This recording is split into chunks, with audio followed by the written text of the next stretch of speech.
Good evening, everyone. It's great to see so many of you tonight. Unfortunately, it's a rainy evening in Chapel Hill. Normally, it's very sunny in Chapel Hill, but tonight it's very rainy and the room is almost full. So I'm very impressed that people have ventured out despite the rain. I would like to welcome you tonight to our Ambassadors Forum of the Krasno Global Event Series. It is great to see you again for our in-person and our Zoom event here at UNC Chapel Hill. I'm Klaus Larres, and I'm the Richard M. Krasno Distinguished Professor of History and International Affairs here at the University of North Carolina at Chapel Hill. I've been running the Krasno Global Event Series since 2012, and we are still going strong, as you can see when you look at this room. The Krasno Global Events brings leading diplomats, scholars, economists, military officers, and many others to campus to enlighten us about some of the most important aspects of our world in turmoil. Tonight, we have a particular special and interesting guest. Our distinguished guest today is the Ambassador of Poland to the United States, Marek Magierowski. I will introduce the ambassador in a minute. But first, I would also like to welcome the ambassador's wife, Anna, and his chief of staff, Maria Makowska. I would also like to extend a very warm welcome to the Polish honorary consul in North Carolina, Mark Fountain, as well as to Christian Fossner, the director of the Hans Seidel Foundation in Washington, D.C., and to Klaus Becker, the director of the North Carolina Zeitgeist Foundation in Charlotte. I'm also very pleased, of course, to recognize many of UNC's leading academics who run the University of North Carolina. I'm very pleased that Professor Chris Clements, our Provost and Executive Vice Chancellor and Chief Academic Officer, has joined us today.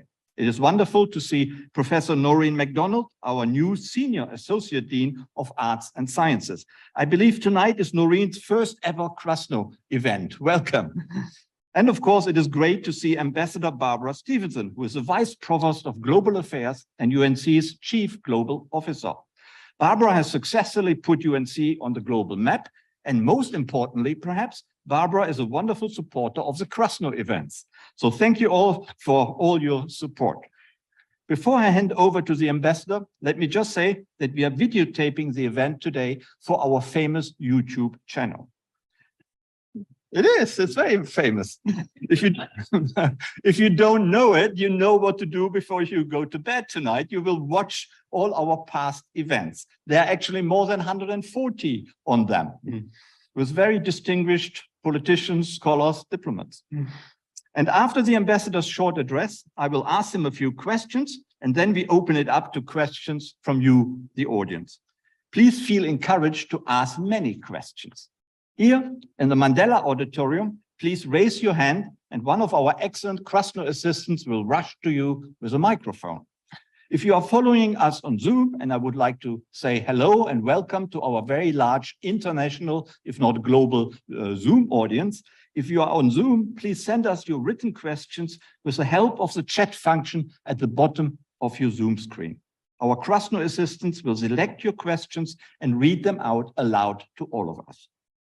Naturally, we are very pleased that Ambassador Marek Magierowski has come to UNC today. The ambassador has held very important diplomatic posts and he is also a well-known journalist and politician in Poland. And he speaks an impressive number of multiple languages.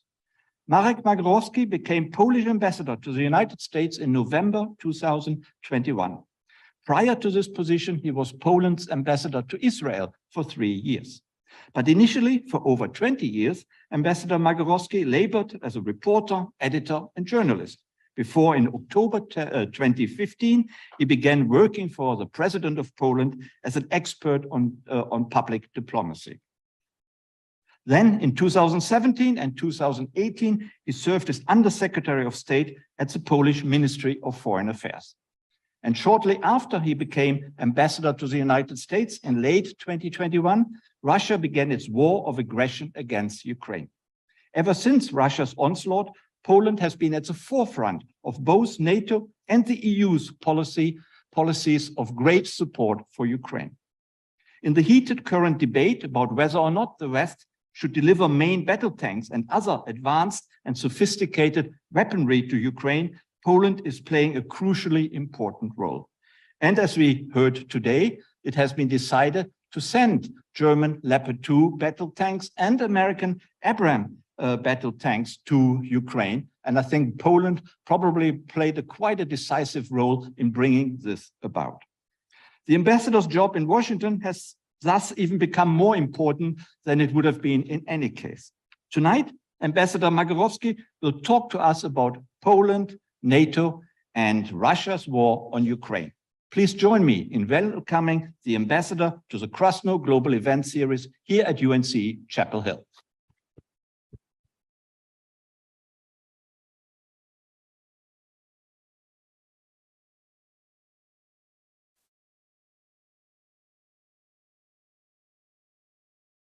Ladies and gentlemen, good evening.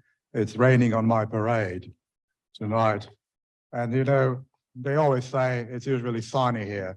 Wherever I go, to Florida, to Louisiana, it's usually sunny. I don't know what happened. It's rainy today. I don't trust him. Anyway, dear friends, one of my new German friends told me earlier today, you don't need to shy away from criticizing the German government. We are not the German government. But, on the contrary, today I have to, and I do appreciate that encouragement, but today I have to praise the German government for that most timely decision to deliver tanks to Ukraine. They badly needed them, and I do hope that it will be a game changer in this conflict. Distinguished guests, probably we have all asked ourselves the recurring question, why Putin invaded Ukraine in the first place? Did he miscalculate? Was he misled by his own intelligence services about the current state of affairs in Ukraine? Or maybe he just wanted to fulfill his long-standing obsession. And maybe it was one of the first steps, if not the very first step, to reestablish, rebuild the Soviet empire. More than 60 years ago, this is a name you might be familiar with, Nikita Khrushchev, the former Secretary General of the Soviet Communist Party, paid a visit to Warsaw. And there was a meeting at the Soviet embassy in the Polish capital, during which Mr. Khrushchev delivered a speech in which he said, addressing the United States, the main enemy of Soviet Russia at the time, at the peak of the Cold War, Главный противник in Russian, he said, we will bury you. We will bury you because history is on our side. We will bury you. Fortunately, he miscalculated too. They didn't bury us. History was not on Mr. Khrushchev's side. But this is an indication of how Russian and then, Soviet and then Russian politicians see diplomacy. What the definition of diplomacy is for them.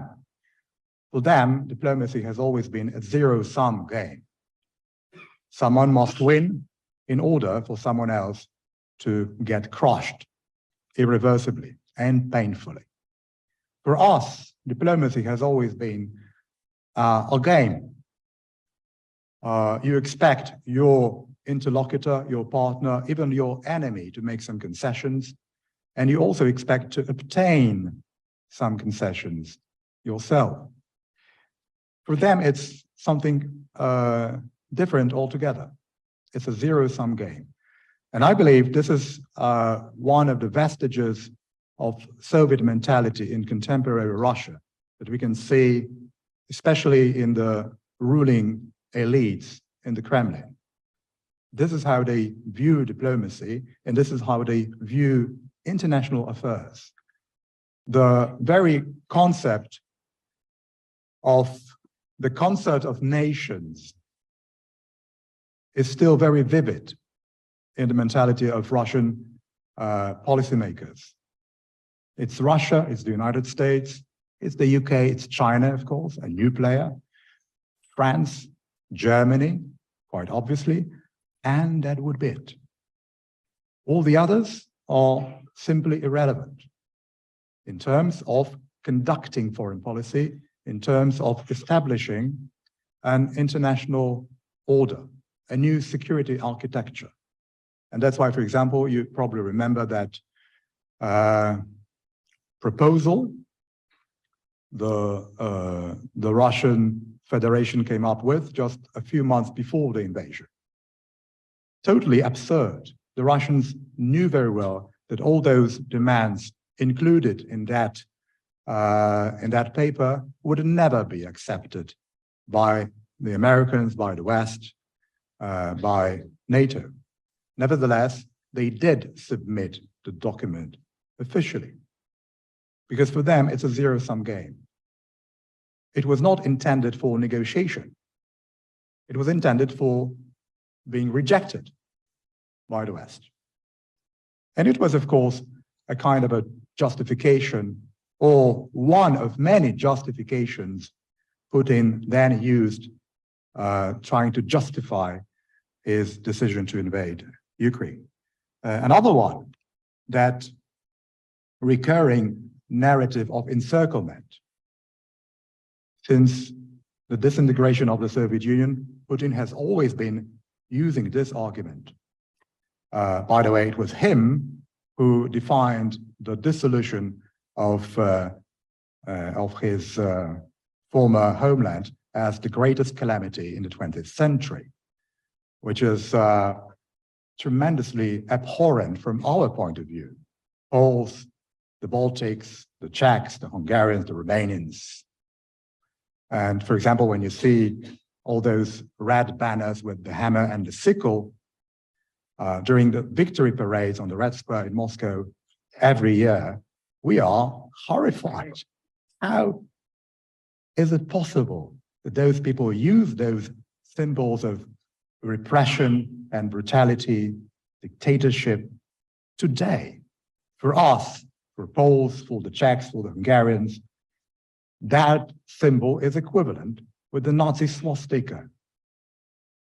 And it's even more horrendous when we see people, young people, teenagers in Western countries wearing T-shirts with the very same emblem.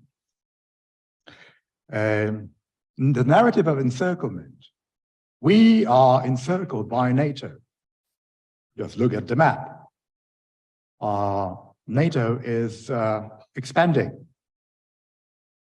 So many countries joined NATO after 1989.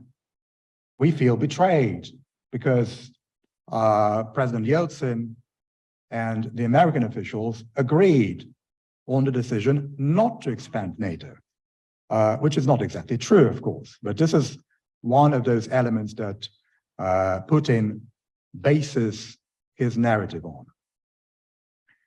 We are encircled. But he tends to forget that it was us, Poland, the Czech Republic, and Hungary in 1999, which wanted to be admitted into NATO.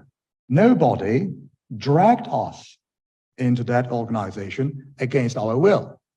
It was our own will to join NATO because we felt endangered. We felt threatened by Russia at the time. We wanted to be part of the West. That had always been our aspiration and our ambition, to join NATO and to join the European Union. The Americans did not trick us into joining those organizations. And Putin knows that very well. And he uses that argument very cynically.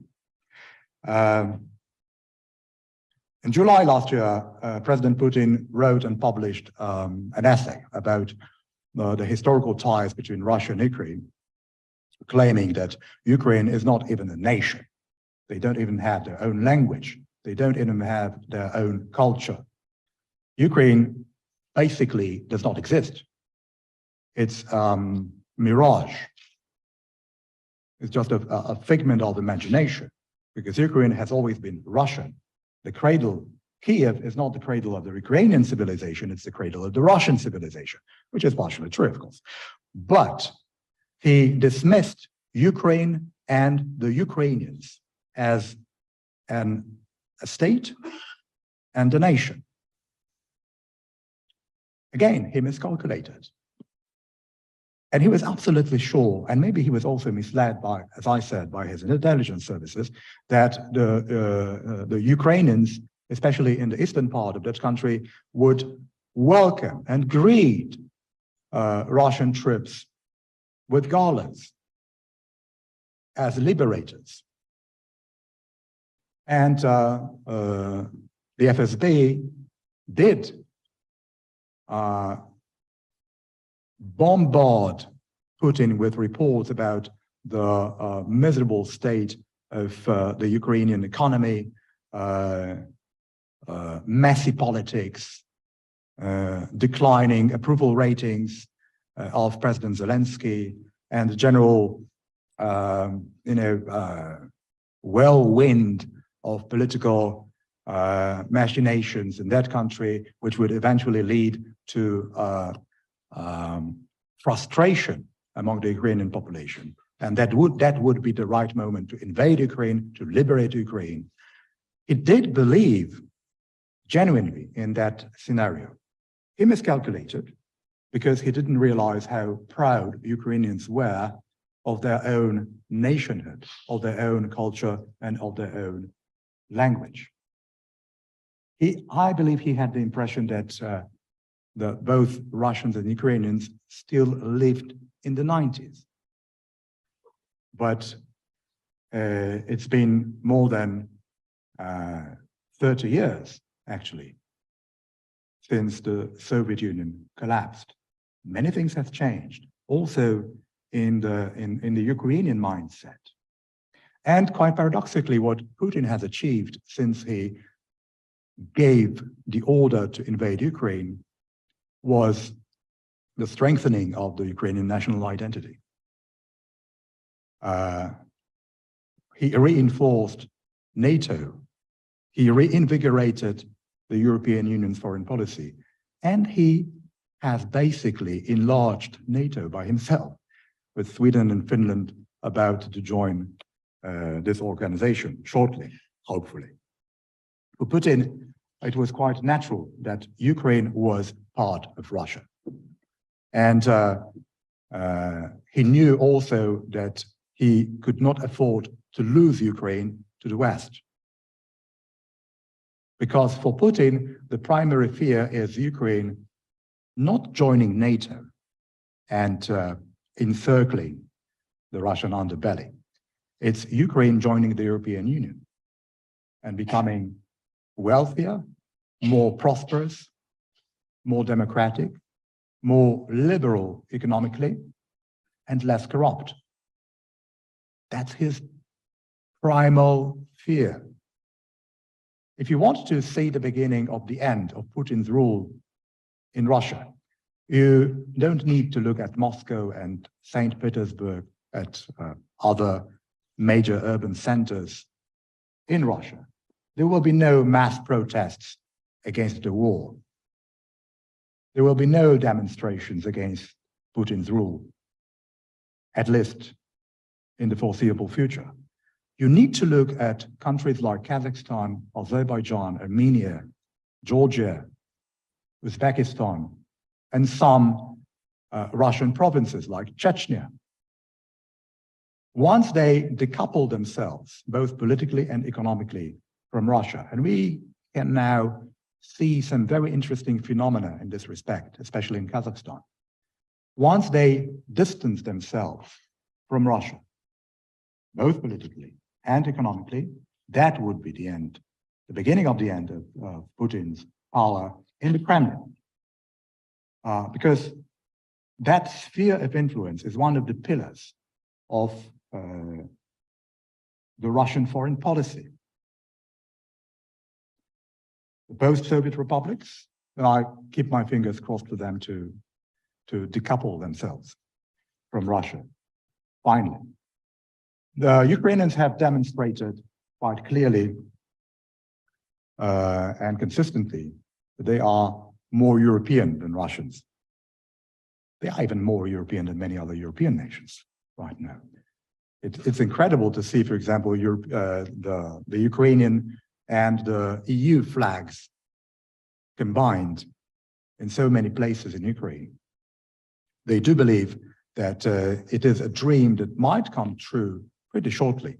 And of course, Poland is advocating for Ukraine to join the European Union as quickly as possible. Also NATO, which will be much more complicated, of course, and it will probably meet with much more robust resistance also among some of our European partners. Still, I believe that Ukraine is on the right path to join the European Union and to be our steadfast ally in the years to come. Poland, as you know, has played an important role in this conflict in various dimensions. One of them is the social crisis. We have admitted more than, well, between 8 and 9 million Ukrainian refugees have crossed the border since the beginning of the hostilities in Ukraine. Some of them re-emigrated to other countries in Europe. Some of them have returned to Ukraine, especially after the situation stabilized a little bit in the western part of that country. But roughly 1.5 million refugees did remain in Poland. And we should add this number to also approximately 1.5 million economic migrants who had lived and worked in Poland before the war. There were subsequent waves of migrants arriving in Poland even before Putin invaded Ukraine. So Poland's population has essentially increased by about 3 million people over the last couple of years. So the Ukrainians now amount to about 7 to 8% of our overall population, which is enriching, which is good, which is positive, especially for our economy. This is well, two facets of the same issue. Firstly, our unemployment rate is now ridiculously low, between 3 and 4%. So we were capable, even physically, of absorbing those migrants, those refugees, into the Polish labor market. Secondly, the Polish economy has been doing pretty well, even during the pandemic. I'm not saying that we have not suffered at all, but especially if you compare our economic indicators over the last couple of years, since the beginning of the pandemic, they are much better than in other European countries. So that was the right window of opportunity also for us to take in so many millions of Ukrainian refugees. And they, believe me, they integrate into the Polish society seamlessly, perfectly. They learn the language in a matter of months, also because these two languages are so similar to each other. They have similar cultural and religious background, which is all of fundamental importance in terms of integration or assimilation.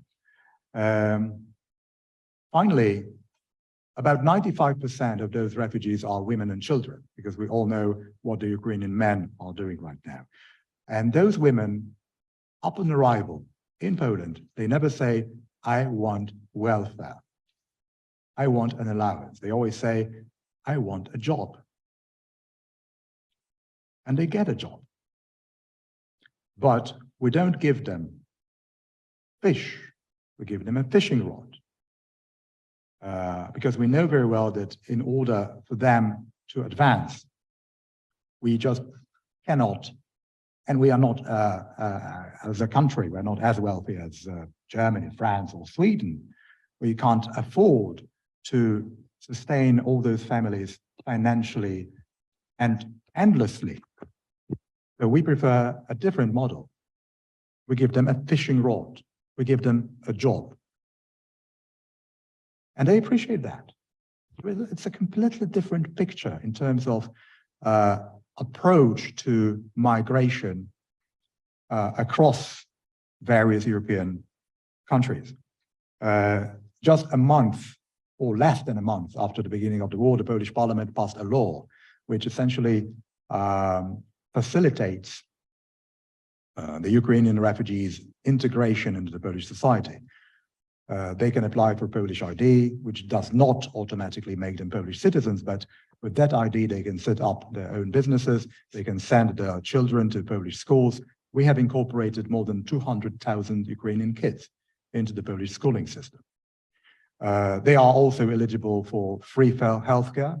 They got vaccinated. It was a real and a serious issue because many of those people arrived in Poland unvaccinated. And I'm not talking only about COVID. I'm talking also about other infectious diseases like measles. It was a serious problem for the Polish healthcare system, but we sorted it out somehow. It's still a burden for us.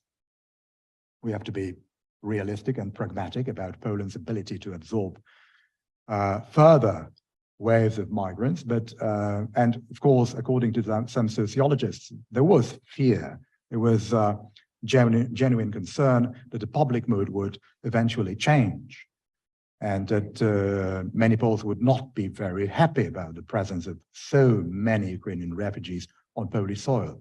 But thankfully, it hasn't changed yet. According to a recent poll, about 86% of Polish citizens have been somehow involved in assistance to Ukrainians, hosting Ukrainian families in their homes, donating items to charities, or sending stuff to Ukraine. 86%. And of course, as you can imagine, Ukraine is now the most popular country in Poland and vice versa. Do you know who is the most popular politician in Ukraine among foreign leaders? President Duda, of course, a very good friend of Mr. Zelensky, who had never had any doubts about what course of action Poland should take in this conflict.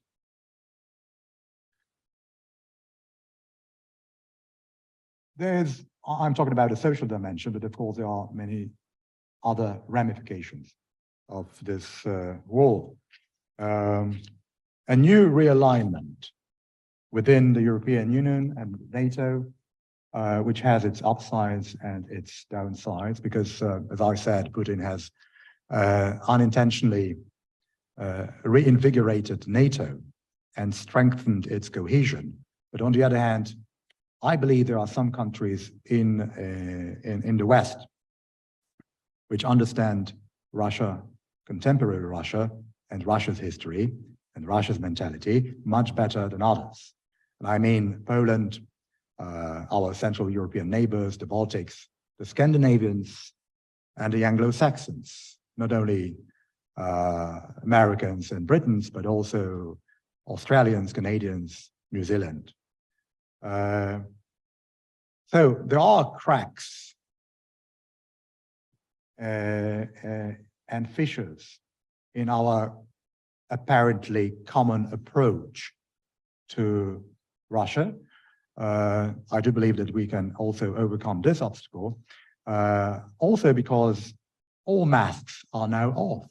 Everybody now can see in plain view what contemporary Russia really is.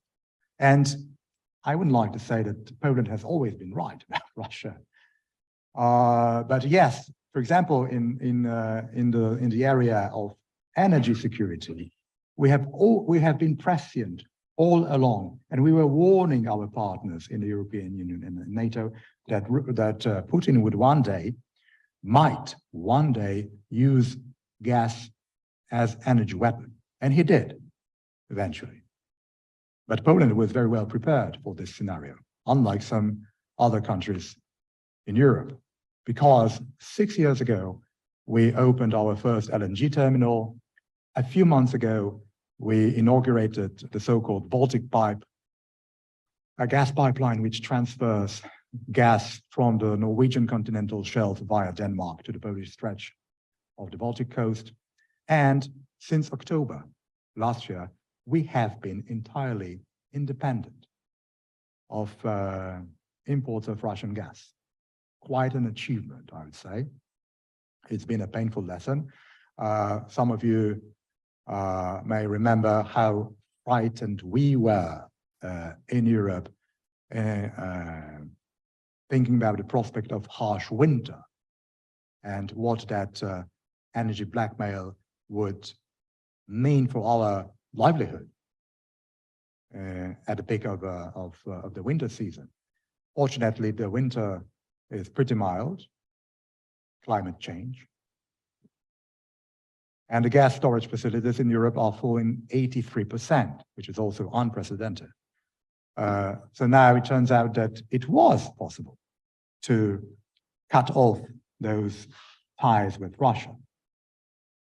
So many political leaders were claiming in the past that Russia, maybe not a very democratic country, but it is a reliable gas supplier. It is a reliable commercial partner.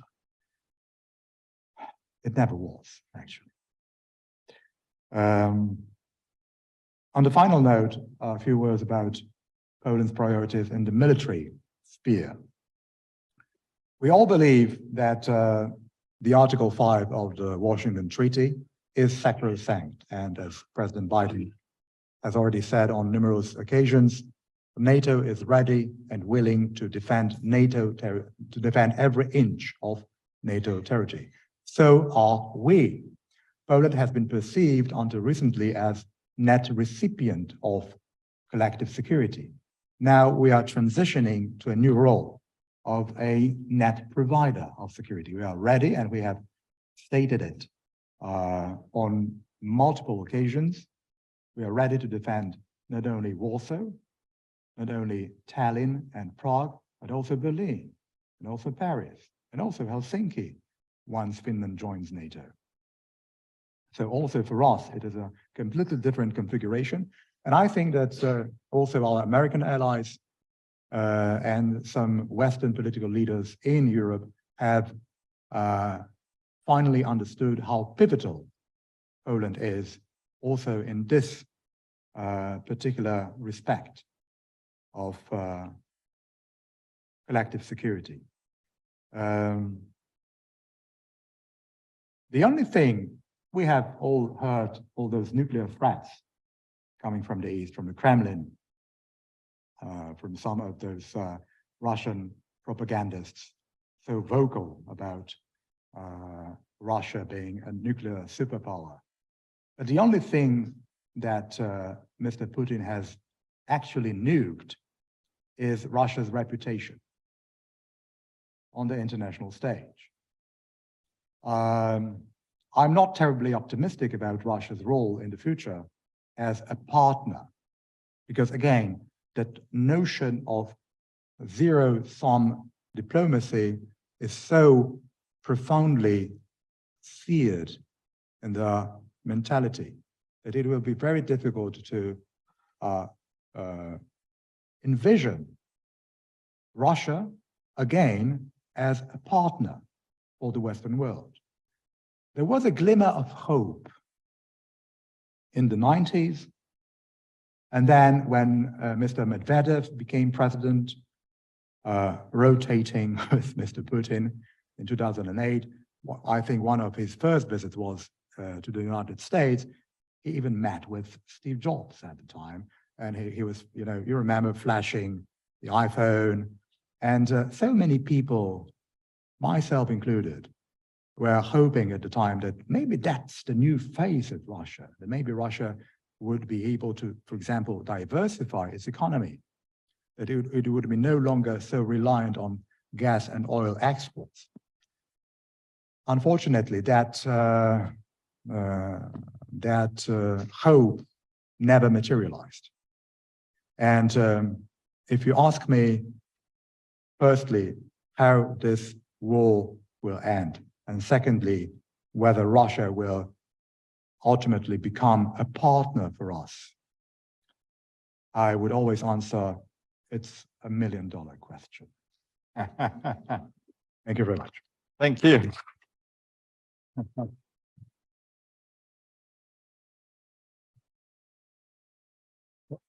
Would you put that on? Yeah. And switch that on here. And then, yeah, thank you. Thank you very much for some very interesting and enlightening answers to some of our questions, which we will undoubtedly pose again. The Polish perspective is, of course, highly interesting at the moment because Poland is playing such a crucial role in that war which Russia is fighting in Ukraine. The tanks have now been conceded. They will be, Germany will send Leopard tanks, other countries will as well, and the United States will send Abrams tanks. There's a lot of concern that it will lead to a brutal escalation, that particularly the people of Ukraine will suffer, even more infrastructure will be concerned, and maybe the war will even swap beyond Ukraine's borders. Are you, the Polish population, the Polish government, is the Polish population concerned about such a development? I used to joke that the farther you live from Russia, the more concerned you are about a possible escalation. I'm confident we won't see any escalation in the foreseeable future, because if Putin had wanted to escalate, he would have done it months ago. And that's why, for example, I also don't believe in all those nuclear threats. I can't imagine more escalation in Ukraine. This is a horrible war, and the atrocities committed by Russian troops in Ukraine are absolutely unimaginable, abhorrent.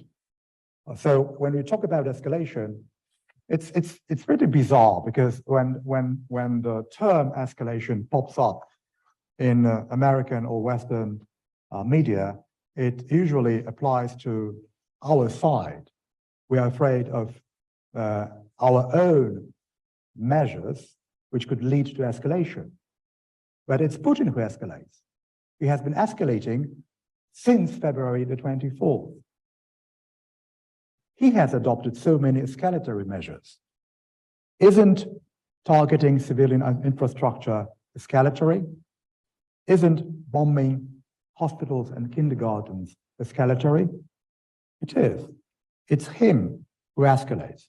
And I do believe that we also have to rethink the terminology. In this particular aspect, we are not escalating. We are just helping Ukrainians defend themselves. It's a completely different concept. Well, there was a reason why there was so much hesitation to commit the tanks. So lots of politicians were thinking in terms of escalation. Of course, you're right. Putin. And I mentioned that during one of my earlier meetings. By the way, I would never expect the Polish government to push Germany into sending German tanks to Russia again. But I think it was one of the reasons why Chancellor Scholz vacillated for such a long time, because it's not only about technicalities, it's not only about that fear of escalation, it's also about, in this case, the German mindset. And it's perfectly understandable that for Germany, it has always been, since the end of World War II, such an incredible moral burden. And I do understand Scholz, who wouldn't like to see German tanks fighting Russian tanks again in Ukraine. So quite sincerely, I was surprised by that decision, because I have always thought that it would be a red line for him in terms of Germany's foreign policy and Germany's, historical approach.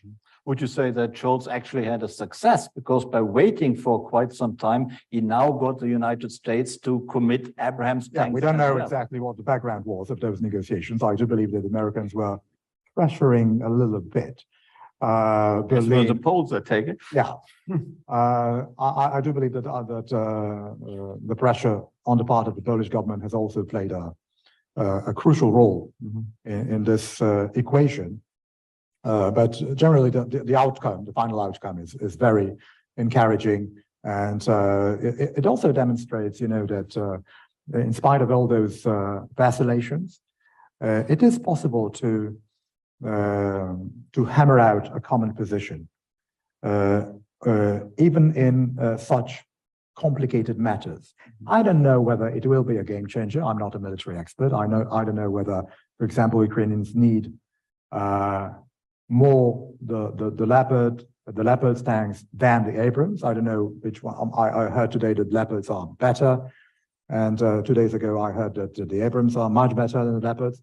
But generally, it is a land war, and tanks are playing a crucial role in this kind of warfare, and it will be a protracted conflict. Unfortunately, I'm not very optimistic about the swift end of the hostilities in Ukraine, but I do believe that those tanks will help Ukrainians be more efficient on the battleground. Well, the Leopard tanks would be close by, and the spare parts would be in Poland or Germany or Finland, not that far away from Ukraine.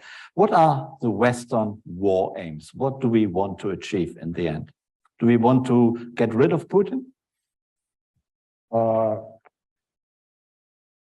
You probably want a diplomatic answer. No. We are among ourselves with a very small group of people here, so we just need to have very frank answers, which are totally honest. I'm convinced that in this case, political and military aims converge. Namely, I think that what the West would like to see as the final outcome of this confrontation would be Ukraine returning to its borders, not before February the 24th, but before the annexation of Crimea, which is difficult, of course, even as a concept. And there is a dispute surrounding this particular issue, whether Ukrainians should be so determined to recapture Crimea, which is Ukrainian territory, and Poland has never recognized as an overwhelming majority of nations in the world have never recognized Crimea as Russian territory. But we are talking about Donbass, we are talking about Luhansk, we are talking about all those cities which have been occupied since the spring last year by Russian troops, and I think this is the main objective now of this military operation, and also of all political efforts of Western countries. There's one theory which says if Russia continues to be in charge of Crimea, Ukraine will never be able to live in peace. It will be economically difficult to survive. It can be blackmailed militarily, politically. Would you agree with that? Yes, of course, and that's why I do think personally, but this is also the position of the Polish government, that Crimea should also be Ukrainian again. Well, the worst case scenario would be another frozen conflict. Also because, as we perfectly remember, after Russia invaded Georgia, one of the reasons was to deter Georgia from joining the European Union and NATO. So it's pretty obvious that Georgia would never join these two organizations, and especially NATO, having Abkhazia and South Ossetia in the hands of the Russian occupiers. So I think this is one of the reasons Putin invaded Ukraine as well. And of course he expected to seize Kyiv in 72 hours. He was absolutely confident that this war would be a blitzkrieg. It wasn't, but it seems to be approaching a phase in which we would start talking about a frozen conflict. And as you know, frozen conflicts can last forever. That's a very perilous scenario. What about Putin? Do we want to get rid of him? Me, personally. We, the Western world. I'm not James Bond.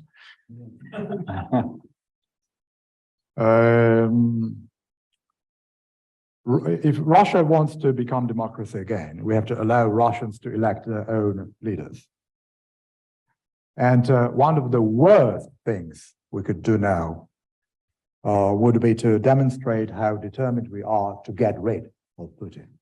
Because I remember the 90s and a very painful period in Russia's history, just after the dissolution of the Soviet Union, economic reforms implemented by the then finance minister, Mr. Yegor Gaidar, Yeltsin, who was a drunkard, but he was our drunkard, as President Clinton used to say. By the way, the most democratic Russian leader we've ever seen in that country. But that period was particularly painful for the Russian society because of unemployment, because of inflation, inequality. And Russians remember very well that all those reforms were somehow imposed by Americans or by the West. Most advisors who so eagerly were flying to Moscow and in St. Petersburg at the time, most of them were Americans, American economists, American businessmen. So I wouldn't like to justify the Russian society today and how they assess that period. But quite clearly, it was not a very good idea to interfere, especially in economic affairs in Russia, because it left an indelible mark also in the Russian mentality today. So if anybody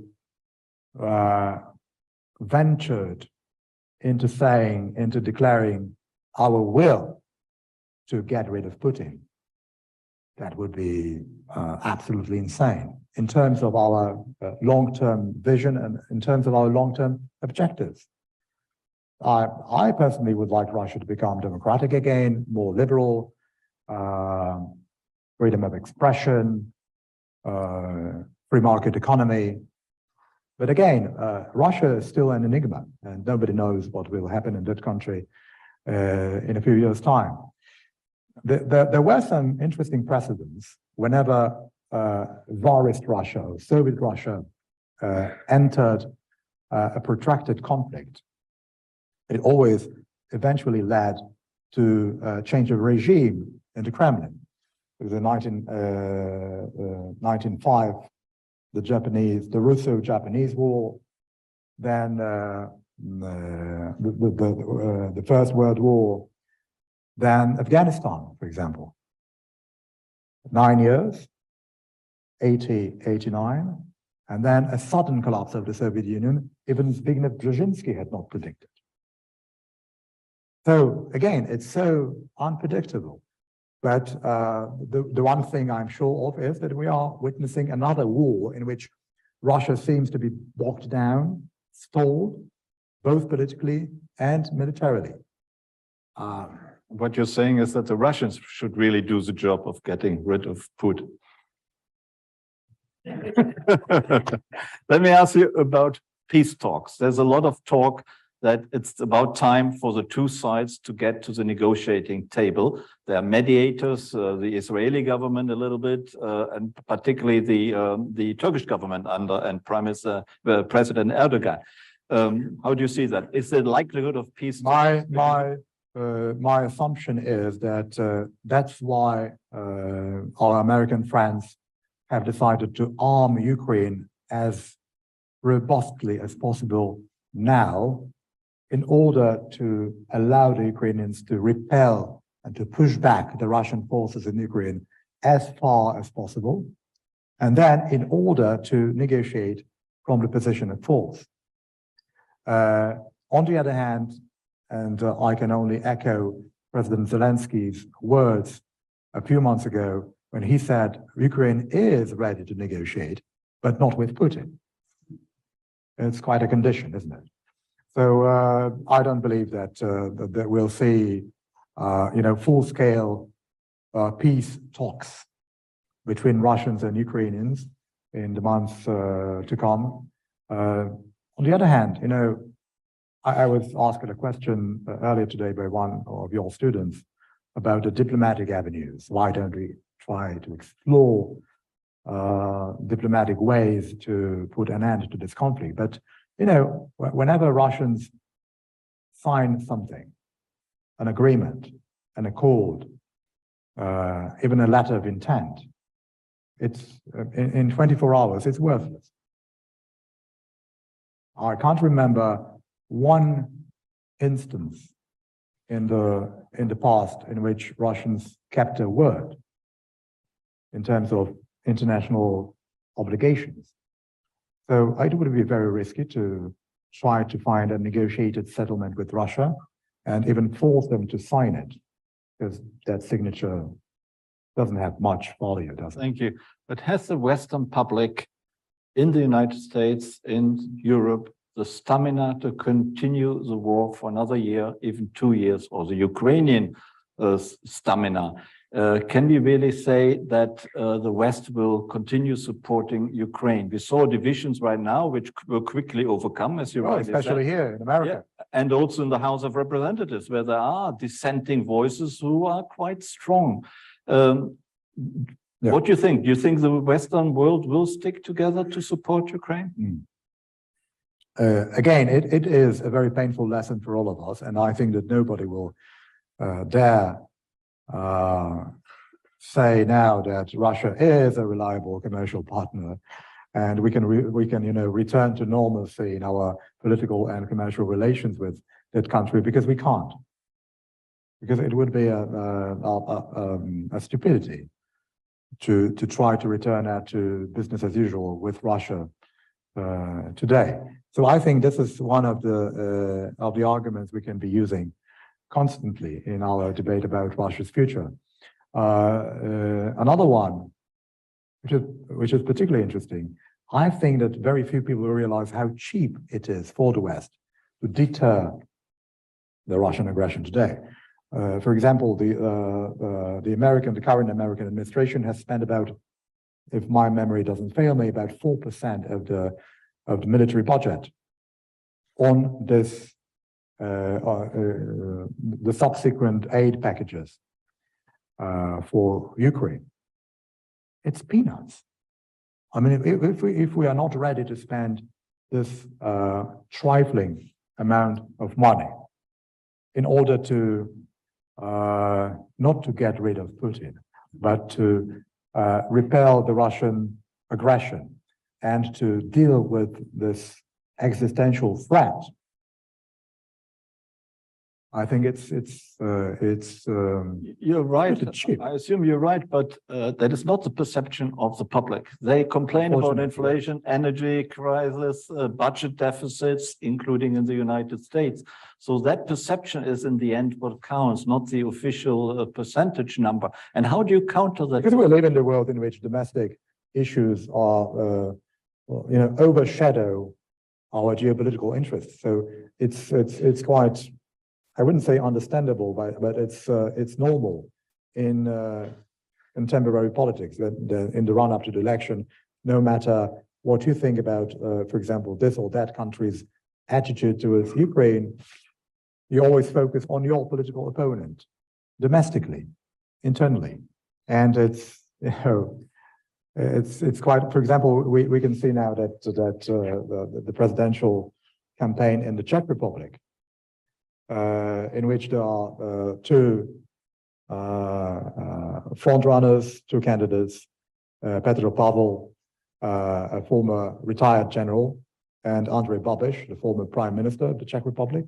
And just a few days ago, Babiš was asked during a televised duel between those two whether the Czech Republic would, under his presidency, whether the Czech Republic would come to the rescue of Poland if we were invaded by Russia. And his answer was very blurry, if not negative, only because he had to have a different opinion about that than his contender. And these are the usual constraints we have to cope with in domestic affairs. Mm-hmm. And there are some countries, and Poland is a superb example of a country in which there is widespread consensus on our attitude towards Ukraine, with some nuances, of course, with some shades of grey. Still, both the ruling coalition and the opposition have found some common ground when it comes to our policy or policies towards Ukraine. Okay. When you look back to before the war, do you think the war could have been avoided? Where were the mistakes which also the Western world made because we stumbled in or allowed Putin to push us into that war? The war actually began in March 2014 with the annexation of Crimea, and I think that after that aggression, we were too lenient towards Russia. Of course, sanctions were imposed, but then lifted, and so many Western political leaders and so many representatives of business circles in some West European countries were so determined to eagerly return to normalcy in our relations with Russia. It was the original sin, I think, because Poland saw at the time what was brewing and how existential the threat was posed by Russia at the time. And of course, we didn't stop him at the time, and he returned with a vengeance. Putin would say the original sin was the eastern expansion of NATO. What do you think about that? As I said, you can now imagine if we hadn't joined NATO in 1999, we would have Russian tanks, I would say Soviet tanks, Freudian slip. We would see Russian tanks in Warsaw today, and in Krakow, and in Poznan, and in Tallinn. And again, it was us who wanted to join NATO. It was not the Americans. On the contrary, there were so many misgivings in the American administration and among political leaders in Congress, journalists, pundits, saying we should not admit Poland, the Czech Republic, and Hungary into NATO. And they were using the same arguments, that it would be too escalatory, it would jangle some nerves in the Kremlin. But fortunately, we concluded that process, and now we feel a little bit safer, believe me. Thank you. We open it up to questions from the audience in a minute, but just talk to me about Poland and the EU. At the moment, Poland is the darling, really. It's strong support for Ukraine, its acceptance of millions of Ukrainian refugees, which is widely given Poland a lot of credit. But only a year ago, immigration was a serious problem. Refugees from Belarus into Poland were not from Belarus. Well, okay, but via Belarus, were not too welcome in Warsaw, and also there were constitutional problems, law and order problems, and the EU kept money away from being paid out to Poland. What is the situation now? How is that relationship with the EU Commission being? I will address that migration issue. Indeed, we had a problem more than a year ago, almost 2 years ago, at the Polish-Belarusian border, an operation orchestrated by Lukashenko himself and maybe even by Mr. Putin. They were transferring deliberately, physically, migrants from some Muslim and Arab countries, mostly from Iraq and from Afghanistan, offering them a rosy future in Europe, as long as they decide to cross the Polish border illegally. There is a distinct difference between that situation and our approach to the current crisis. Namely, an overwhelming majority of those migrants, again, transferred sometimes forcefully to the Polish-Belarusian border, wanted to cross that border illegally. Meanwhile, an overwhelming majority of the Ukrainian refugees were standing in queues or in lines at Polish checkpoints and border crossings, waiting for their turn to cross the Polish border legally. And they were offered all the help we could offer them at the time. If all those migrants from Iraq, Afghanistan, Syria, and some other countries, also war-torn, had tried to cross the Polish border legally, and if they had applied legally for asylum, that would have been a completely different situation. You know, during the Chechen wars, there were two. In the 90s, Poland admitted 60,000 Chechen refugees. Poland alone.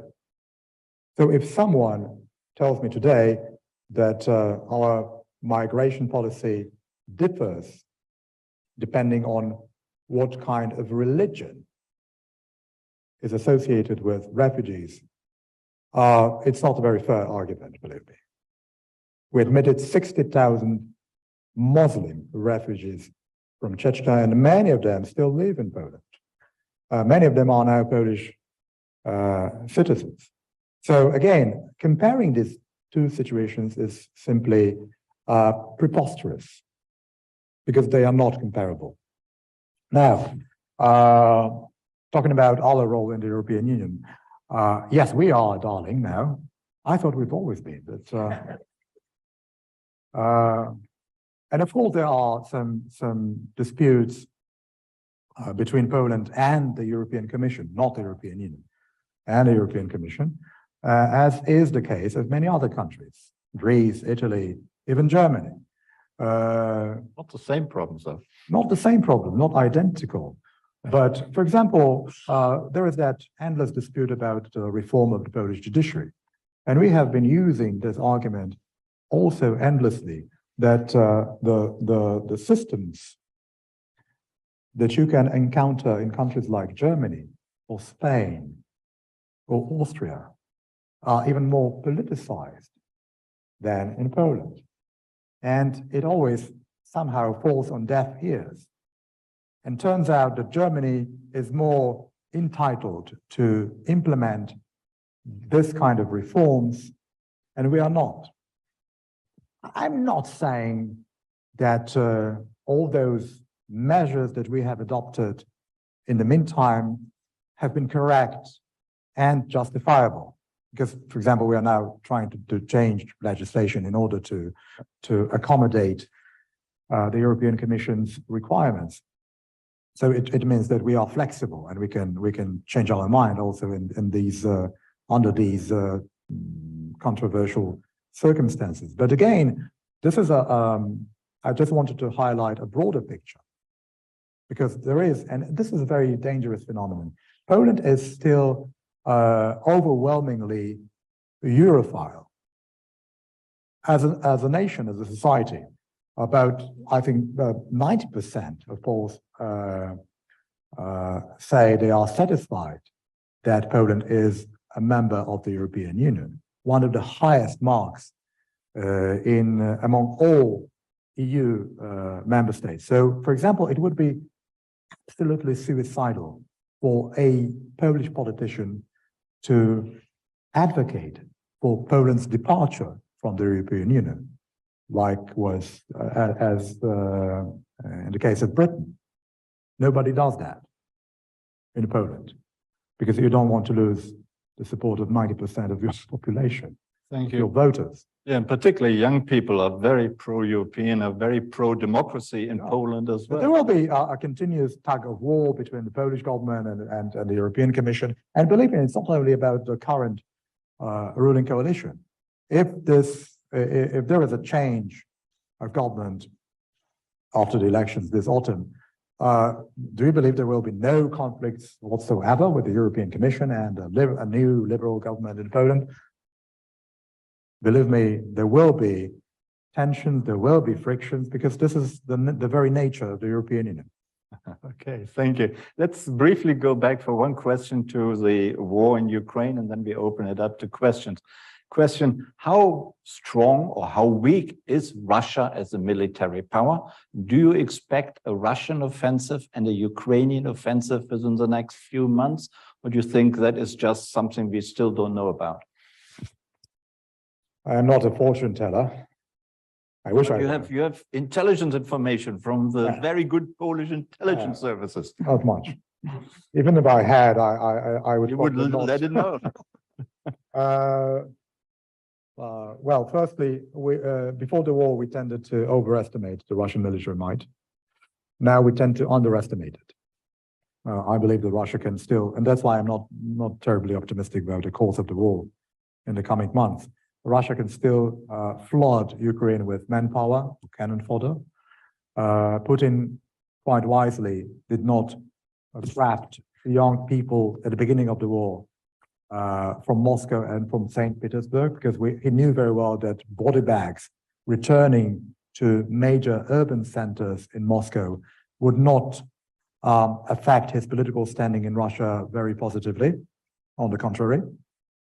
But now the situation has changed, and of course, he will probably try to mobilize more people, hundreds of thousands of young lads, also from Moscow and from St. Petersburg, which will change a little bit his political image, I think, in Russia. Nevertheless, I believe that he still has the capacity and the resources to continue this war, but also, mentally and psychologically, he can't afford to lose this war. And until a few months ago, I think he was able to sell a military debacle in Ukraine as victory. Also because Russians have lived in an information bubble for so many years, so he can easily manipulate the public opinion in Russia. And there was a moment in which I thought that maybe Putin would justify his special military operation in Ukraine, saying that, okay, we have now defended our fellow countrymen in Luhansk and in Donetsk. They are now safe. Okay, the operation has concluded successfully. He didn't do it. If he had done it, he would have been able to withdraw not from Luhansk or from Donetsk, but from some other areas that he had occupied prior to that, and he would have maintained his clout in Russia, but he didn't do it. So he is so obsessed with this prospect of losing Ukraine that I'm afraid he will do whatever it takes to continue this war. The position and the attitude of Belarus is also of paramount importance, because if Lukashenko finally chooses to invade Ukraine, joining forces with Putin from the north, that would mean that he would easily cut off supply lines, and it would be much more difficult to provide weapons to Ukraine, and that would be a critical moment, I think, in this war. But you're not afraid of nuclear or the use of nuclear weapons, no? I'm not. You think Putin would shrink back from that? Why? Because again, it would be suicidal from his perspective. Well, what can he do? Will he nuke Washington DC?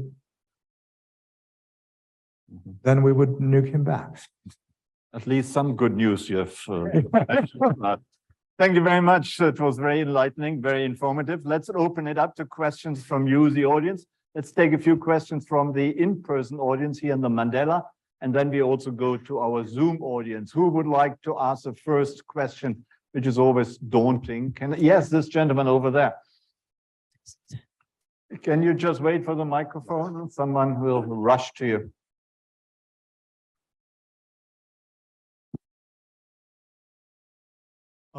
First, Ambassador Magierowski, I'd like to say thank you for being here. But onto the question, as I'm sure you've seen, and I'm sure other people have seen, starting in the summer of last year, Lots of senior Russian officials have been floating sort of the outlandish idea that Poland has designs on perhaps, or not perhaps, but historically Polish regions in Western Ukraine.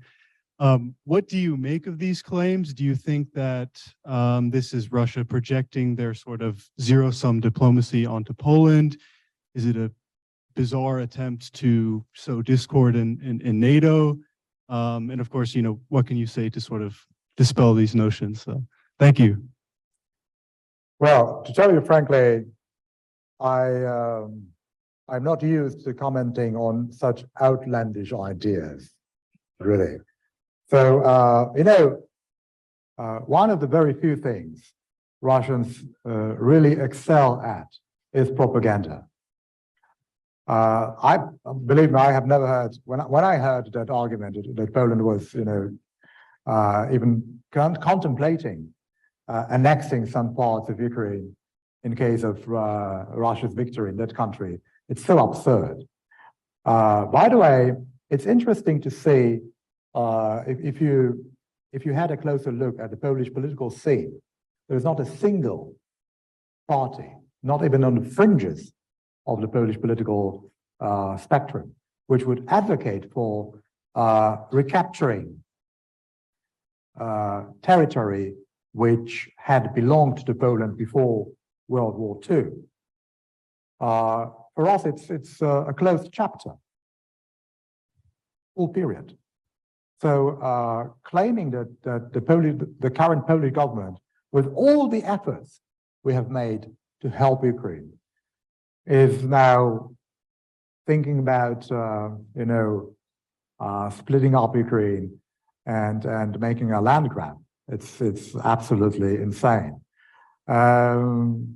So I do believe that there are again, Russians are very good. And if you think that we are winning the battle of narratives, maybe in Europe and maybe in the United States, but believe me, in Africa and Latin America and some Asian countries, many people believe in that stuff. And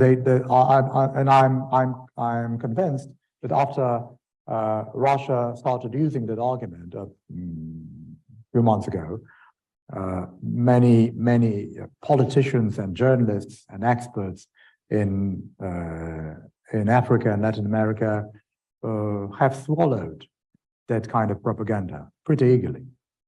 But Thank you. Another question, please.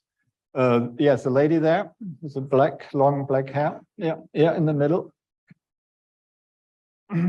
Yeah, a microphone is coming. Just wait a minute. Yeah.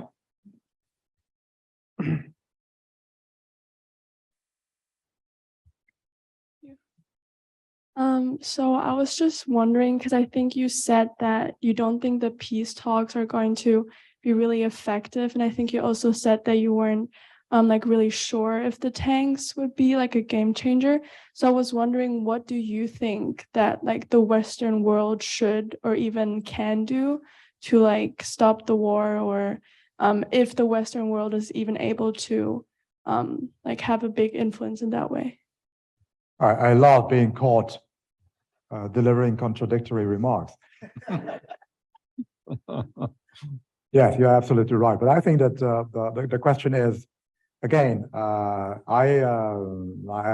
vividly remember that comment made by President Zelensky that Ukraine is ready to negotiate with Russia, but not with Putin. So I think it's a precondition, actually. And again, I don't know whether the Russians themselves will get rid of their president. We had some precedents in the past, but it would be logical to see both sides negotiating, but of course not with Putin. Also because I can't imagine negotiating peace with a guy responsible for all those crimes against humanity committed in Ukraine. It's like negotiating with Hitler in April 1945, after everything he had done to European Jews, for example, because we already had knowledge at the time about the Holocaust, and we have even broader knowledge now about the genocide, and I'm using this term deliberately, about the genocide planned and committed by Russians in Ukraine. So I do not exclude that particular possibility of peace negotiations, but certainly in that case, we would have to see a regime change in the Kremlin. But again, I would like to stress it very clearly, it's up to the Russians to choose, to make the choice, whether they want to be still ruled by that genocidal ruler. And the alternative would be to fight until Russia accepts defeat. Is that what you say? Yes, that's exactly what I'm saying. Until Russia withdraws all its forces from all Ukrainian territory. Mhm. Hopefully that won't last as long as you indicated as well. Barbara, please.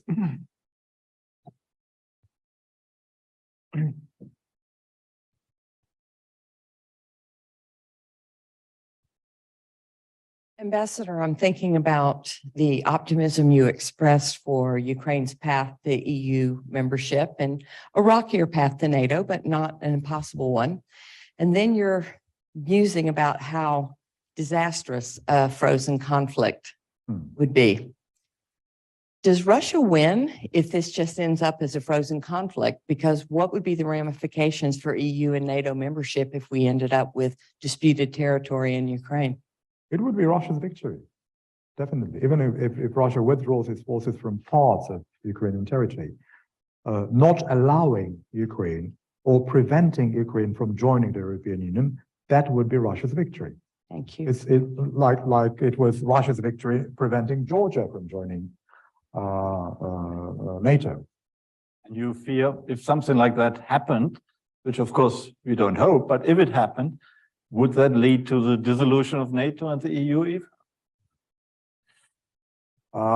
You know, it's if you look at Turkey, which has been a candidate country for I don't know how many centuries now, but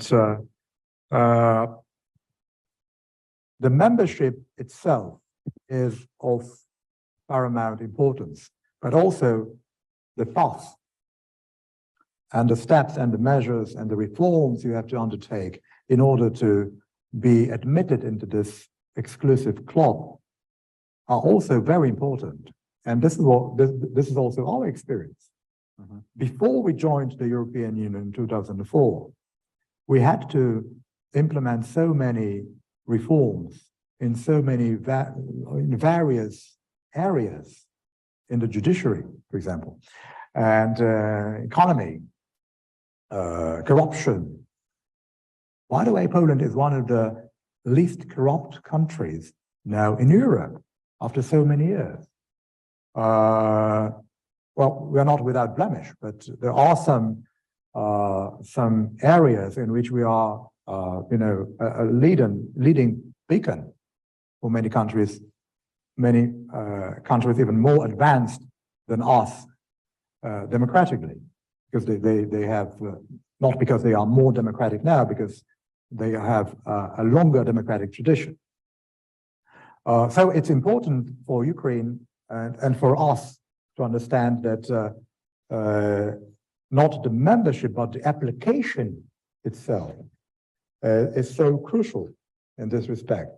So if Ukraine genuinely starts changing because of the need to adapt to EU regulations, EU requirements, EU acquis communautaire, that would be a very positive signal. And in 2000, the Maidan Revolution in 2014, it began. Why? Because Ukraine was about to sign an accession agreement with the European Union.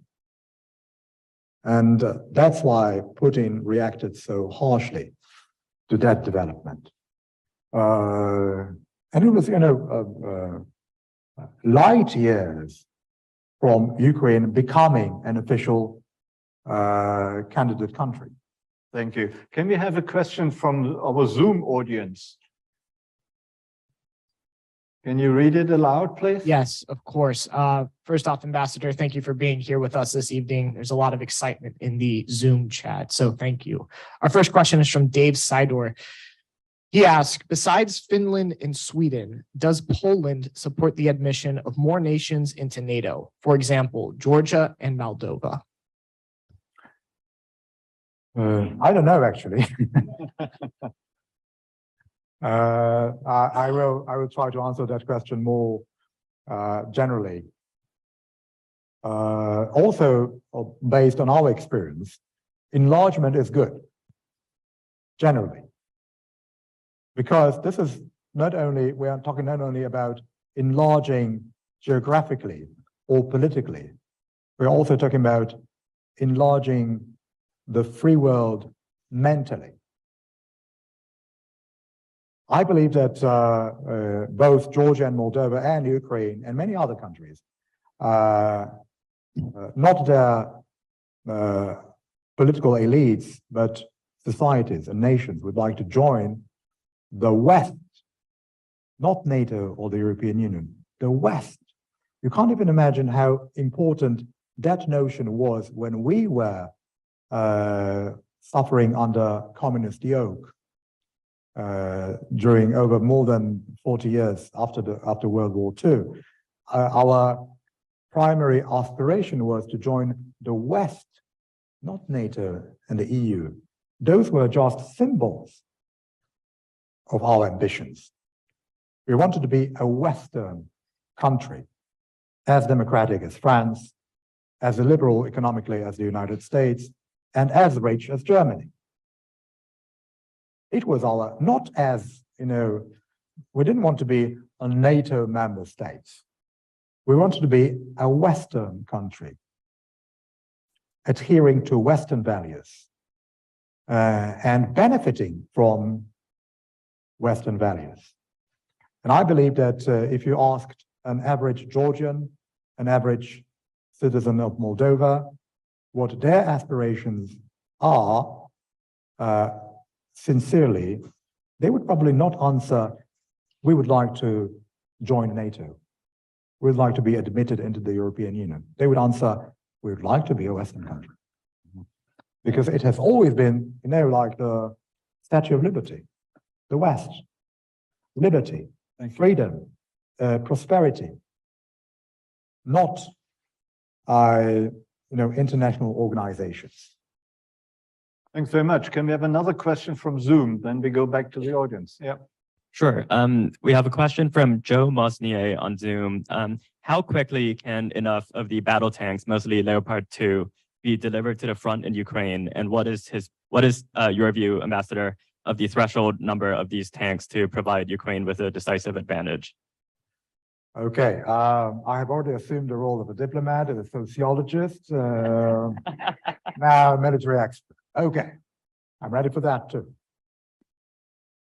The question is, well, I don't know, firstly, when these tanks can be physically delivered to Ukraine. It will take a while, probably. The question is, how long are we ready as a Western community to supply Ukrainians with ammunition, fuel, proper training, because those crews have to be trained first in some military facilities in Poland, maybe in Germany, maybe in the UK. All these decisions have to be taken first. And also we have to be determined to continue this effort, because it's not only about tanks, it's not only about hardware, it's also about, for example, spare parts, okay? Because you can have, I don't know how many tanks at your disposal, but if you don't have rounds, if you don't have shells, if you don't have spare parts, those tanks become useless. So, well, I don't know, it will probably take a few months to, to establish a proper foundation, if you will, for those tanks to be fully operational. And the Ukrainians need to be trained to actually use them and drive them. Yeah, thank you very much. A question here, this gentleman. So my question is about what you said earlier about Russia and Central Asia. So if Central Asia were hypothetically to decouple itself, as you said, from Russia, what areas of its economy, of its military in those respective countries still needs to be developed? And what country would assume the role of Central Asian countries' sort of primary ally, if not Russia? China, of course. There's also a question about the split up of Russia. Do you see that? I think it's an implausible scenario. I don't think that Russia would disintegrate like the Soviet Union did in 1991. But you know, we didn't predict the collapse of the Soviet Union, so maybe this is a plausible scenario. Anyway, China would of course enter that niche and that vacuum, which would be inevitably created after Russia's departure from Central Asia. The question is whether those countries themselves want China to become their primary ally and their most important investor.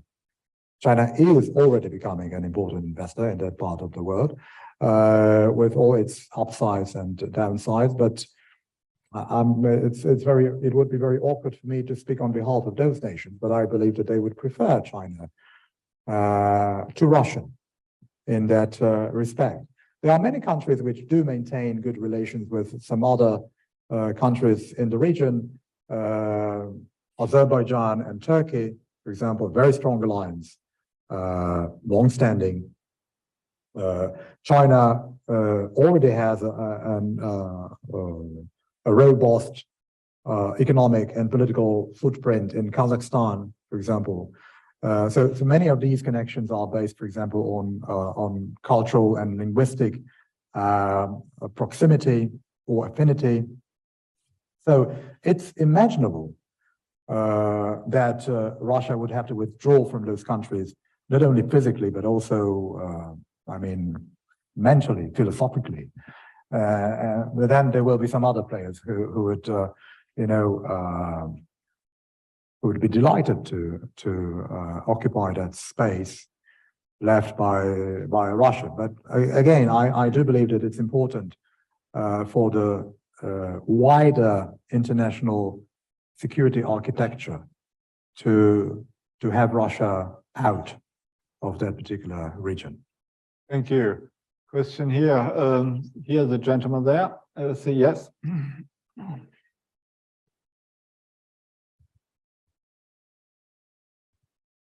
Thanks, Ambassador. My question is not one too relevant now, but that was really relevant 2 months ago with the Russian or the perceived Russian missile that ended up landing in Polish territory, ended up killing 2 civilians inside the borders. There was obviously a lot of fears that Article 5 would be invoked. Article 4 was thought to be invoked too.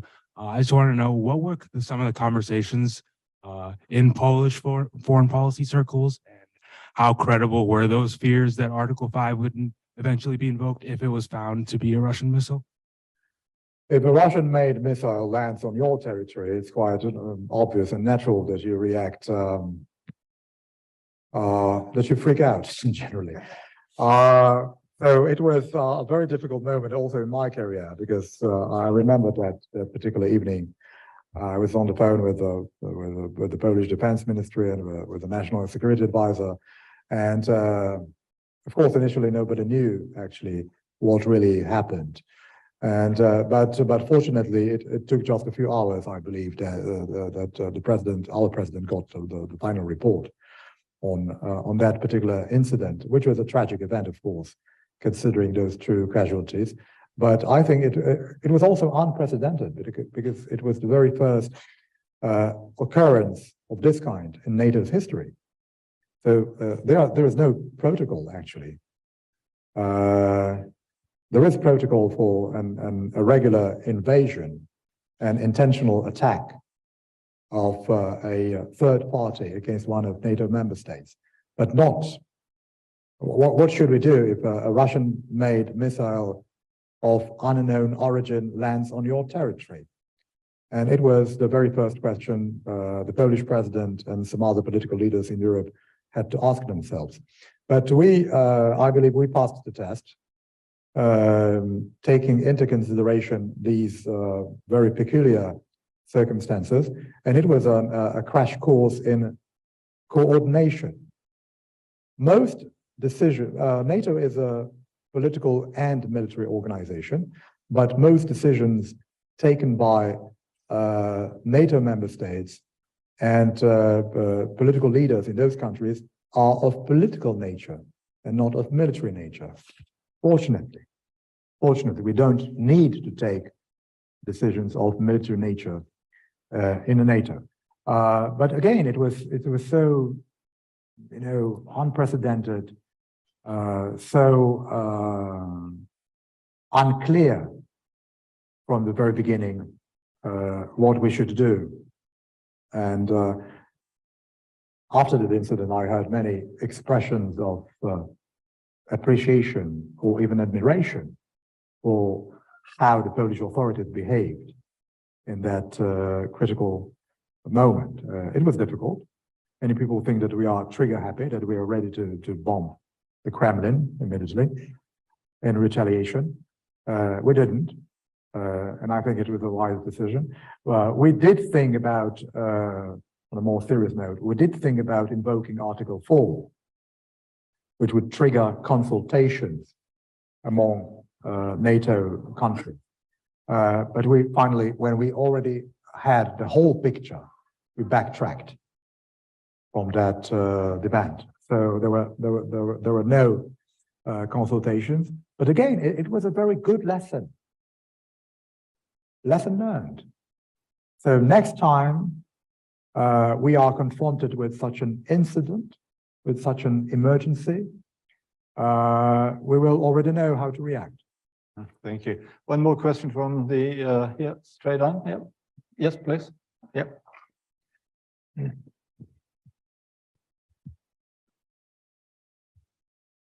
Yeah, hi. Thank you for your insight, Mr. Ambassador. Earlier, you mentioned how the Polish government had extended many different legal, economic privileges to Ukrainian refugees in Poland, access to the medical system, schools, and likewise, Ukrainian government had extended similar privileges to Polish citizens for after the war.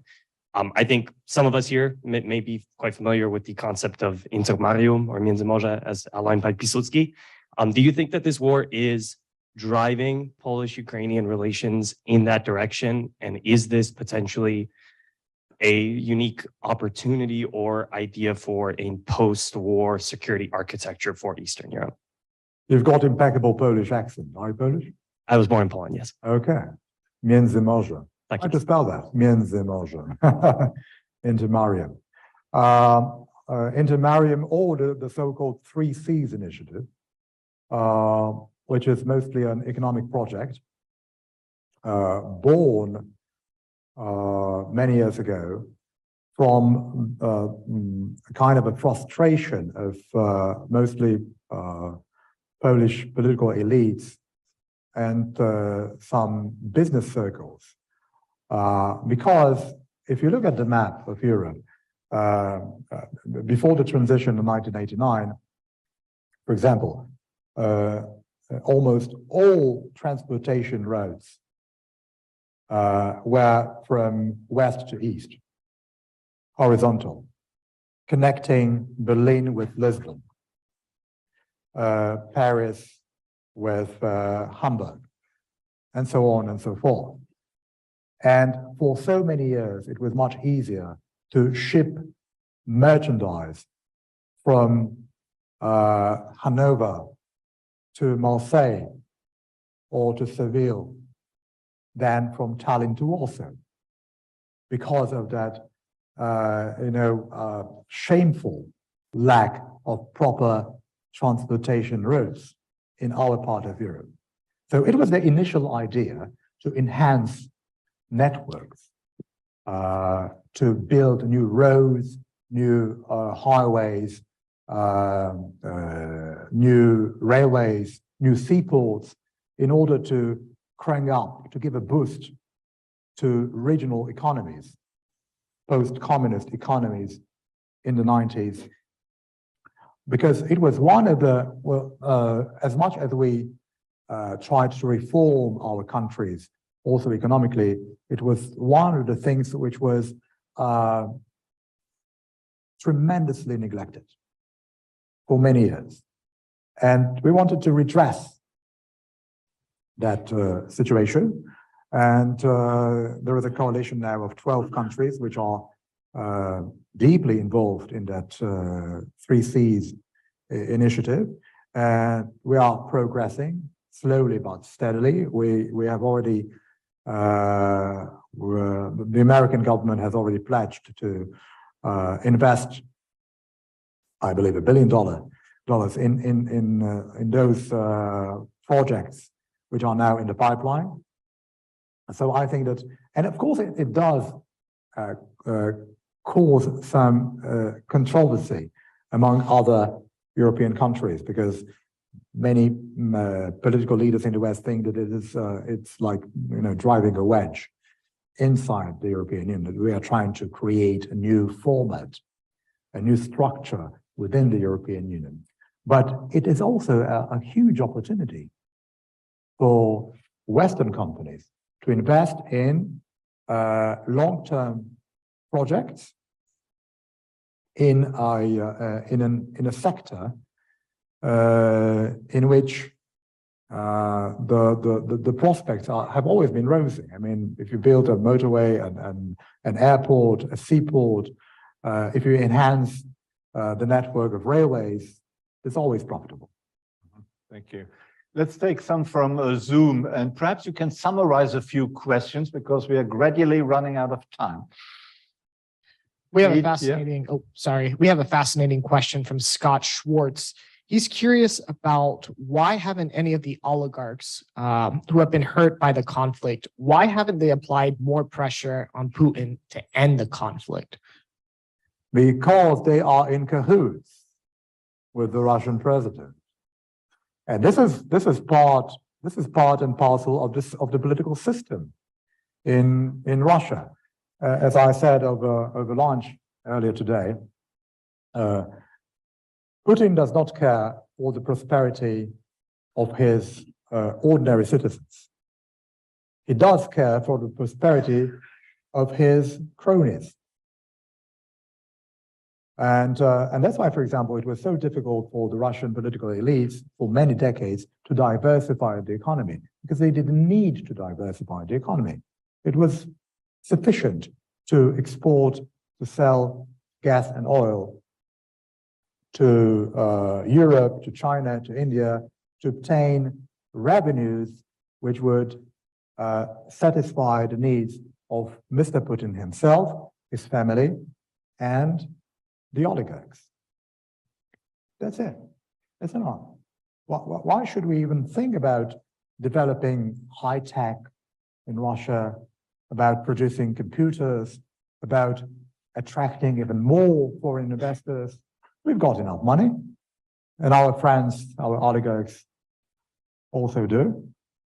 That's part of the system, and that's why it's unimaginable for me that any of those oligarchs would now, reverse course, and they would try to topple Putin, because it's not in their interest. Can you imagine that within the Russian military there might be great dissatisfaction? That's a different story. That's a different story, because usually if it was not the military, but the FSB, the former KGB, those guys, I think they would be, if need be, they would be ready to overthrow Putin. But it is also a very distant scenario. But if we even try to envision this eventuality, I think this is the only branch of political power in Russia which would be capable of that. Thank you. One final Zoom question, please. Then perhaps a couple of final questions from the in-person audience. Yes. Sure. There's another one from Zoom, from Scott Schwartz. If the war ends with a Ukrainian victory, in which Ukraine stays independent, what are your thoughts, Ambassador, about the prospects of the West contributing to the rebuilding of a post-war Ukraine? Do you think there's appetite for that in Poland, in the European Union, from the United States, for example? Well, we are already actively thinking about Ukraine's reconstruction, no matter when that war ends, because it will eventually end, of course. It will require a humongous financial effort on the part of Europe, and I believe there will be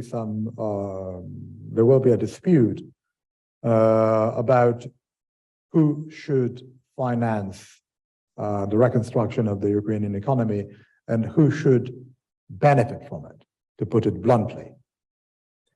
And there will be some competition, of course, but I think we should not forget that the primary goal would be to reconstruct the European economy, the Ukrainian economy, which is now devastated.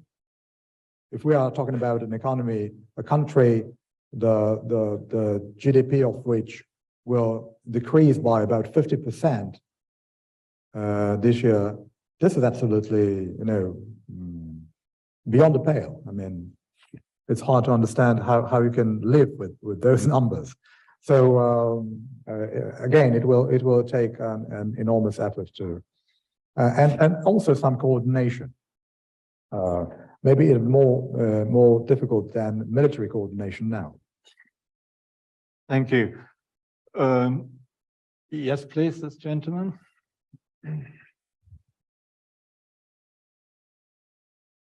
Mr. Ambassador, so as many have argued, eventually Russia has to be reintegrated into the global economy and into international relations.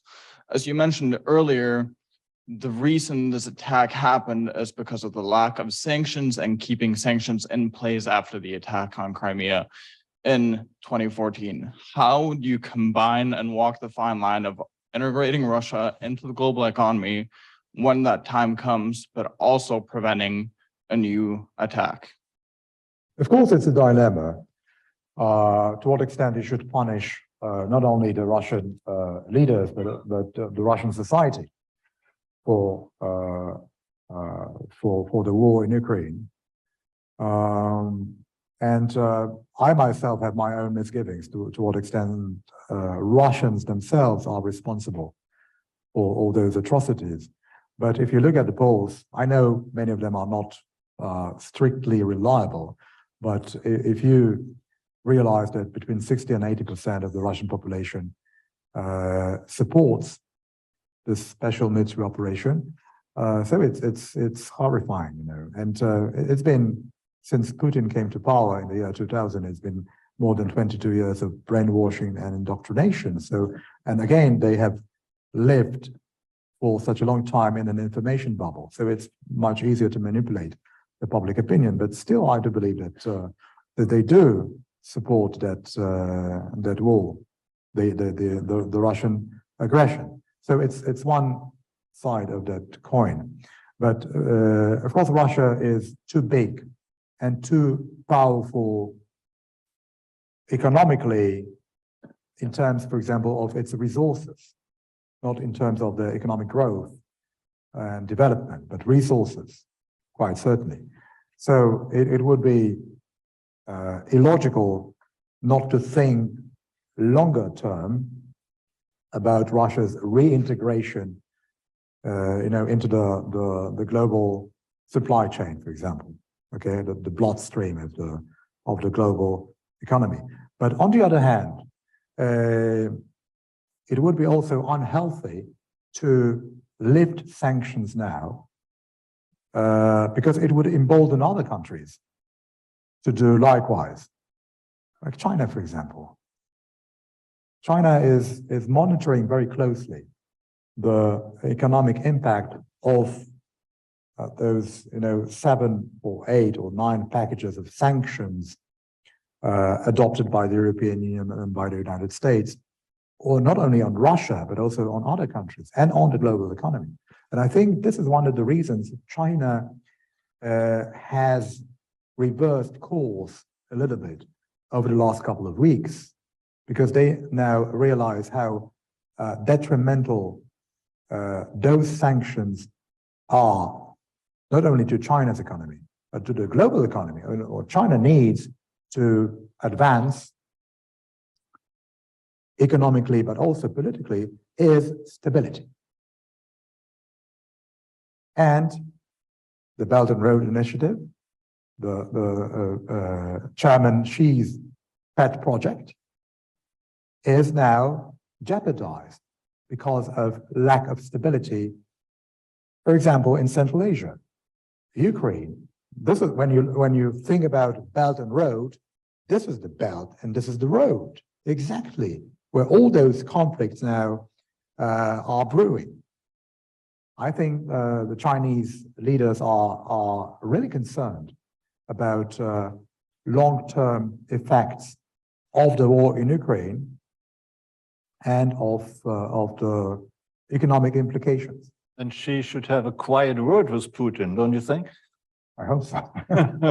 Let's have 2 final questions because there are so Ambassador. many. There's this Ambassador. Okay. First, yes, please. Randy, yes.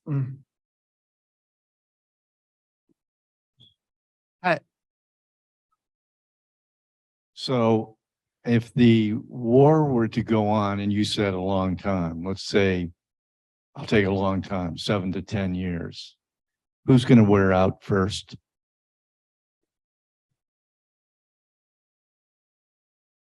Not Poland.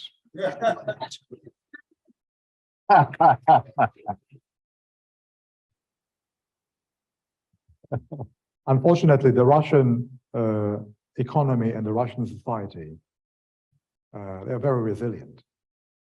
With all due respect, they can survive on cabbage and potatoes. They are much more resilient than Western Europe, for example.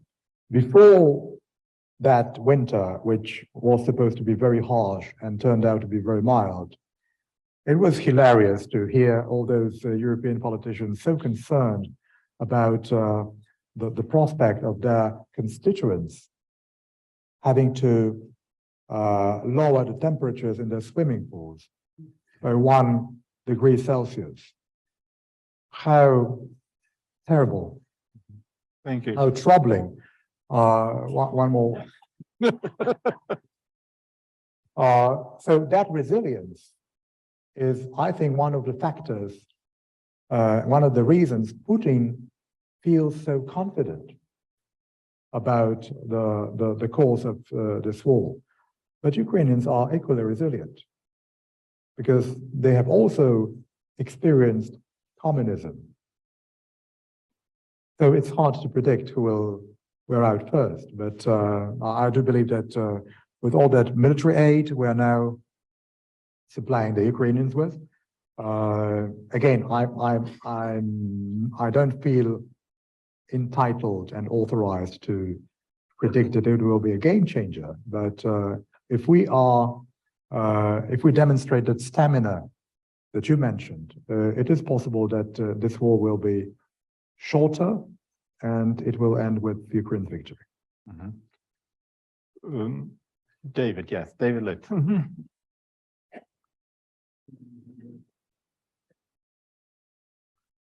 I'm not sure it was That's the intended mic. for me, but All right, then we have you. That's a very final question.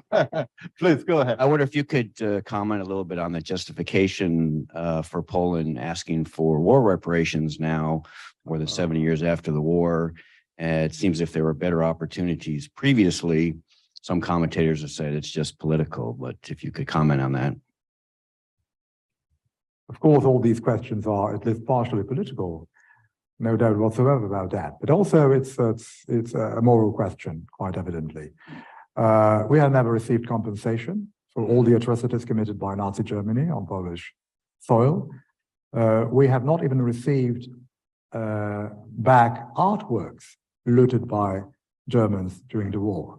I know it is a thorny issue in our bilateral relationship, and I realize that it may create that perception of Poland as a country which just cannot get rid of all those historical grievances, that we are still wallowing in history.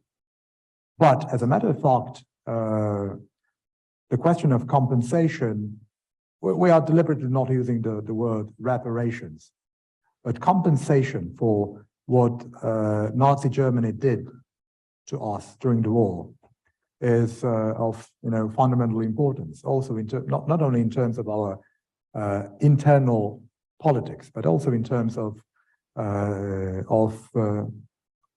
our future relations. Germans have never paid reparations to Poland. Unfortunately, after the war, as you know, we are not making our political decisions autonomously. We were so dependent on Moscow, on the Soviet Union. So it was the Soviet Union which decided unilaterally that we should not, that the question was, sorted out. And that's why we, at least in the eyes of many historians and at the time, we just gave up because we didn't need that compensation, which is not exactly true, of course, because we were not an independent country which could take independent decisions in this respect. It is a very complex issue, but again, if you think about countries which suffered most during the war, we lost the highest percentage of our population during the war, and we did not receive a dime for that, unlike some other countries in Europe, unlike Israel, for example. Without comparing the fate of Polish citizens during the war and Jews, because Jews were supposed to be exterminated, Poles were supposed to be enslaved.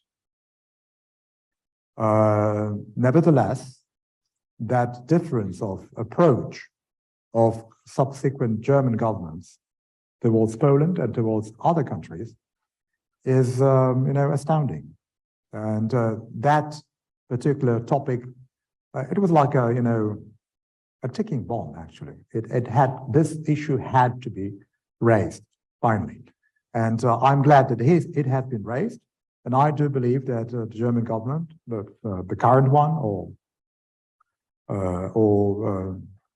another German government, will finally understand that this is important from our point of view, and that we should at least sit at a negotiating table and try to find a reasonable solution to this issue.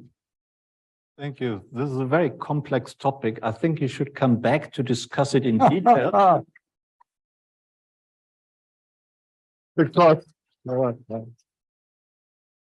Because I believe, if I'm not totally misinformed, the position of the German government is very, very different to what you have just told us. They would say, of course we paid compensation, lots of it, but we can't really go into it because we really, it's a complex. If you allow me a conclusion, the position of your government on the Leopards was pretty different too, 2 weeks ago. And Chancellor Scholz abruptly changed his mind. So this is a good point, but the issue about compensation or reparations, the whole issue of the Second World War is, of course, an ongoing debate for many, many months. That is unlikely that the German government will suddenly change its mind, but there is probably room for a compromise. Exactly. And as good diplomats, that is what one should aspire to, that one creates a compromise. But before we do that, maybe over dinner, we'll have a question from David Litt, probably about something very different. Can we have a microphone here? There it is.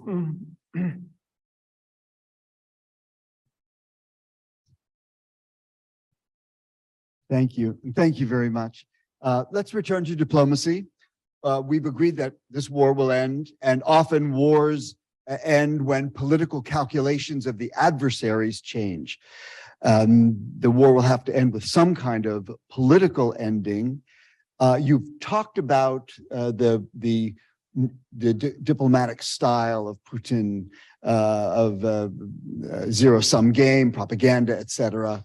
But there's another tool, as you know, others may not, in affecting political calculations of the outcome, and that is known as track 2 diplomacy, which is deliberately not formal, it's not official, it's not part of normal negotiations, it's done deliberately by non-official people in the dark, in the quiet, out of the limelight, whether it's between Palestinians and Israelis, Tamils and Sri Lankan majority, Americans and Iranians, to come to some understanding about what we need to do to come to political solutions. What do you think are the prospects for track 2 negotiations out of the limelight, not official, nothing to do with Putin perhaps, between Russians, influential Ukrainians in the months and even years ahead? Firstly, I believe that the Russians would prefer to negotiate not with the Ukrainians, but with the Americans. Again, going back to my point about the concert of nations, they don't consider Ukrainians as legitimate partners for any kind of negotiations. And that's why, for example, when they were talking about a new security architecture in Europe, they turned to the Americans and not to NATO, to the European Union, or to individual countries. They are interested in negotiating a new architecture with the Americans. So I don't believe in a track 2 diplomacy with the Ukrainians, although I'm strongly convinced that we are already witnessing, without seeing it, but we are already witnessing this kind of diplomacy in the relation between Moscow and Washington. And I'm not talking solely about phone calls between General Milley and General Gerasimov, not very good friends, apparently, but still they talk with each other. And but again, I think that Putin has already crossed so many red lines. And at the peak of the Cold War, that kind of negotiations was possible also because we were living in a different age of communication. Now we are living in a digital era, and firstly, it is very difficult to conceal this kind of communication. Secondly, it would be very risky politically to engage in clandestine negotiations with the current regime in Russia without exposing yourselves to media outrage. Okay, because Putin is a murderer. Putin is a dictator. Again, it would be like negotiating with Hitler in April 1945. Too many red lines crossed, too many atrocities committed in Ukraine. And if you're talking about contacts between American or Ukrainian officials with Russian officials, I don't believe that there is a group of Russian officials, oligarchs, advisors to Putin who would conduct this kind of negotiations without Putin knowing about them. And that would be the only avenue which we should contemplate. At this very moment, it is unimaginable to think about this kind of negotiations with Putin out of the picture. So for the time being, I don't think it's possible. But again, it's an unpredictable country. Thank you. I'd like to close on a note of cheer. Is there anything you can tell us regarding hope and optimism? We are Catholics. We believe in the afterlife. What else should I say? What about the We can be more optimistic than believe in afterlife. No, what about the good cooperation between Poland, Germany, and France within the EU? I believe the European Union needs a new boost. And I think that this particular access that you have just mentioned is the right model to follow, especially with Poland rising now on the international stage. I'm not saying that we are now equals, but I do believe that we should rekindle this idea of the Weimar Triangle and very strict political and economic cooperation among our three countries. Thank you very much. Thank you. Thank you.